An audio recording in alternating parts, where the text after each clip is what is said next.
कर्म सिर्फ पुनर्जन्म का चक्कर नहीं है, यह कोई दंड या इनाम देने वाला तंत्र नहीं है। यह एक शुद्ध विज्ञान है, जीवन को उस तरह आकार देने का जैसा हम चाहते हैं। अगर हम इसे समझ जाएं तो हम भाग्य के गुलाम नहीं बल्कि अपने भाग्य के निर्माता बन सकते हैं।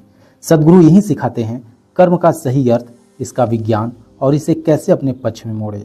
तो दोस्तों आइए अब शुरू करते हैं इनर इंजीनियरिंग के तीसरे अध्याय की यात्रा, बिना किसी जटिल भाषा के, एकदम सरल और आत्मीय शैली में। दोस्तों, क्या आपने कभी सोचा है कि जो कुछ भी आपके जीवन में घट रहा है वो सब क्यों हो रहा है? क्यों कोई अमीर है, कोई गरीब है, कोई सुखी है, कोई दुखी है? क्या ये सब भगवान तय करते हैं या कोई संयोग है या फिर कोई इसके पीछे हमारी अदृश्य शक्ति काम कर रही है? सद्गुरु कहते हैं, नहीं, ये भगवान नहीं तय करता और नहीं ये कोई अंधभाग्य है। यह सब हमारे कर्म का परिणाम है। लेकिन ये कर्म उस तरह का नहीं है जैसा हम आमतौर पर समझते हैं। लोग सोचते हैं अगर मैं अच्छा काम करूंगा तो मुझे पुण्य मिलेगा और अगर बुरा काम करूंगा तो पाप मिलेगा। लेकिन सद्गुरु कहते हैं, कर्म पुण्य या पाप का खेल नहीं, यह क्रिया का विज्ञान है। हर वो चीज जो आप करते हैं सिर्फ शरीर से नहीं बल्कि मन, भावना और ऊर्जा से, वह सब आपका कर्म बनता है। जब आप कुछ बोलते हैं वह कर्म है, जब आप कुछ सोचते हैं तब भी वह कर्म है, जब आप कुछ महसूस करते हैं वह भी कर्म है, और जब आप बिना कुछ कहे चुपचाप कुछ भीतर दबा लेते हैं वह भी कर्म बन जाता है। यानी आप हर पल कर्म के बीज बो रहे हैं और जो बीज आप बो रहे हैं वही फल बनकर जिंदगी में लौटते हैं। लेकिन ज़्यादातर लोग ये नहीं समझते। वे सोचते हैं जो भी मेरे साथ हो रहा है वो मेरे कर्मों का फल है, जैसे कोई पुराना खाता जो अब सामने आ रहा है। लेकिन यही सोच उन्हें असहाय बना देती है। वे सोचने लगते हैं अब जो होना है वो होकर रहेगा, मैं कुछ नहीं कर सकता। सद्गुरु इस सोच को पूरी तरह नकारते हैं। वे कहते हैं अगर कर्म से पुरानी चीज़ों का हिसाब होता तो आप इंसान होकर जन्म नहीं लेते। इंसान होने का मतलब है आप वर्तमान में भी कर्म कर सकते हैं और अपना भविष्य बदल सकते हैं। कर्म का अर्थ है सृजन। आप हर पल अपने भविष्य का निर्माण कर रहे हैं। लेकिन अगर आप इसे अनजाने में कर रहे हैं तो आपके जीवन में जो कुछ भी हो रहा है वह भी अनजाने में ही होगा। तभी लोग कहते हैं सब भाग्य है, जबकि सच ये है वो खुद ही अनजाने में ऐसा भाग्य बना रहे हैं। अब सवाल आता है, क्या हम कर्म से मुक्त हो सकते हैं? क्या हम पुराने कर्मों के जाल से बाहर निकल सकते हैं? जवाब है हाँ, बिल्कुल। लेकिन इसके लिए सबसे पहले जरूरी है कि आप जागरूक हो जाएं। जब आप जो कुछ भी कर रहे हैं, सोच रहे हैं, बोल रहे हैं, उसके प्रति पूरी तरह सजग हो जाएं, तो आप कर्म की श्रृंखला को वहीं रोक सकते हैं। सजगता ही मुक्ति की कुंजी है। सद्गुरु एक उदाहरण देते हैं, अगर आप किसी को गाली देना चाहते हैं लेकिन खुद को रोक लेते हैं और अंदर से गुस्सा भी शांत कर लेते हैं तो आपने नया कर्म नहीं जोड़ा। लेकिन अगर आपने गाली नहीं दी पर भीतर से उस व्यक्ति के लिए नफरत भरी रही तो वो कर्म बन गया। यानी कर्म सिर्फ बाहरी क्रिया नहीं है बल्कि आपकी भीतरी प्रतिक्रिया भी है।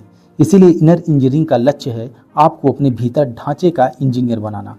अगर आप खुद को इस तरह से ढाल सकते हैं कि कोई भी स्थिति आपके भीतर कचरा पैदा न करे तो आप कर्म के गुलाम नहीं उसके मालिक बन जाते हैं। एक और गहरी बात सद्गुरु कहते हैं, ज़्यादातर लोग अपने कर्मों को अनजाने में करते हैं, इसीलिए वे संस्कृति और आदतों के गुलाम बन जाते हैं। उन्हें लगता है कि वे अपना जीवन चला रहे हैं, जबकि असल में उनकी आदतें, उनके डर, उनके पुराने अनुभव ही उन्हें चलाते हैं। अगर आपको अपने जीवन की चाबी खुद के हाथ में चाहिए तो आपको अपने कर्म को जागरूकता से करना सीखना होगा। कर्म से जुड़ी एक बड़ी भ्रांति यह भी है कि लोग सोचते हैं मुझे अपने कर्मों का फल अगले जन्म में मिलेगा। लेकिन सद्गुरु कहते हैं नहीं, कर्म का फल सिर्फ अगला जन्म नहीं तय करता, वह हर पल आपकी जिंदगी को आकार देता है। अभी भी जो आप महसूस कर रहे हैं वह भी आपके कर्म का ही परिणाम है। हर विचार, हर भावना, हर प्रतिक्रिया आपके बनाए हुए कर्म का पलटावा है। इसका अर्थ यह नहीं कि आपको डरना चाहिए कि अब तो मैं कुछ भी करूंगा उसका न जाने क्या फल मिलेगा, बल्कि इसका अर्थ है अब आपके पास एक जिम्मेदारी है, एक अवसर भी, क्योंकि अब आप समझ सकते हैं कि आप ही अपने जीवन के रचयिता हैं। कर्म से मुक्ति का एक तरीका सद्गुरु ध्यान में बताते हैं, उसे कहते हैं क्रिया योग। यह ऐसी तकनीकी है जिससे आप धीरे धीरे अपनी भीतरी ऊर्जा को इस तरह शुद्ध करते हैं कि पुराने कर्म मिटने लगते हैं और नया कर्म बनना बंद हो जाता है। जब आप क्रिया योग जैसे अभ्यास करते हैं तब आप एक खास स्थिति में आ जाते हैं जहां आप सिर्फ साक्षी होते हैं। यानी आप कुछ देख रहे होते हैं लेकिन उसमें उलझे नहीं होते हैं। यानी आप सब कुछ देख रहे होते हैं लेकिन उसमें उलझे नहीं होते हैं। यही स्थिति कर्म से ऊपर उठने की होती है। अब जरा ठहर कर सोचिए, अगर आप ऐसा जीवन जी सकें जहां आप खुद तय करें कि आपके भीतर क्या चलेगा और क्या नहीं चलेगा, जहां आपकी भावनाएं और विचार आपके आदेश पर हो, जहां आपके जीवन की दिशा आपके अंदर से तय हो, बाहर से नहीं, तो क्या यह मुक्ति नहीं होगी? सदगुरु कहते हैं यही सच्चा आनंद है, यही आज़ादी है और यही इनर इंजीनियरिंग का मूल लक्ष्य है। आपको खुद का निर्माता बनना।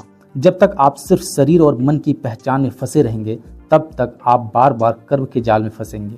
लेकिन जैसे ही आप साक्षी बनते हैं, आप कर्म से ऊपर उठ जाते हैं और वहीं से असली आनंद, असली स्वतंत्रता की शुरुआत होती है। इनर इंजीनियरिंग का यह तीसरा भाग हमें सिर्फ विज्ञान नहीं देता, यह हमें जीवन की चाबी सौंपता है।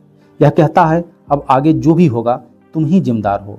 अब कोई बहाना नहीं चलेगा, मेरे साथ ऐसा हो गया, उसने मेरे साथ ऐसा किया। अब से जीवन की हर स्थिति को आप खुद गढ़ सकते हैं। बस एक चीज चाहिए, जागरूकता। तो यह मत पूछिए कि मेरा भाग्य क्या है, बल्कि खुद से पूछिए मैं आज ऐसा क्या कर सकता हूँ जिससे मेरा कल बदल जाए। यही असली कर्म की समझ है। सदगुरु का यह अध्याय हमें एक अद्भुत शक्ति से परिचित कराता है, चैतन्य कर्म की शक्ति। इसका मतलब है आप जो कर रहे हैं वो पूरी जागरूकता के साथ करते रहें। तब चाहे वो छोटा सा कार्य हो, किसी को मुस्कान देना, एक गहरी सांस लेना या बस शांत बैठना, वह भी आपको मुक्ति के रास्ते पर ले जा सकता है। दोस्तों, अब वक्त है कि हम भी यह निर्णय लें कि अब से हमारा जीवन हालातों का गुलाम नहीं, हमारी चेतना का निर्माण होगा।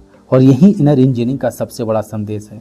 तुम जो चाहो वो बन सकते हो, अगर तुम खुद को जान सको तो दोस्तों, अगली कड़ी में हम जानेंगे ध्यान की गहराई को कैसे समझें, मौन में उतरकर हम अपने जीवन को कैसे रूपांतरित कर सकते हैं और एक ऐसी स्थिति जहां मन, शरीर और ऊर्जा तीनों पूर्ण सामंजस्य में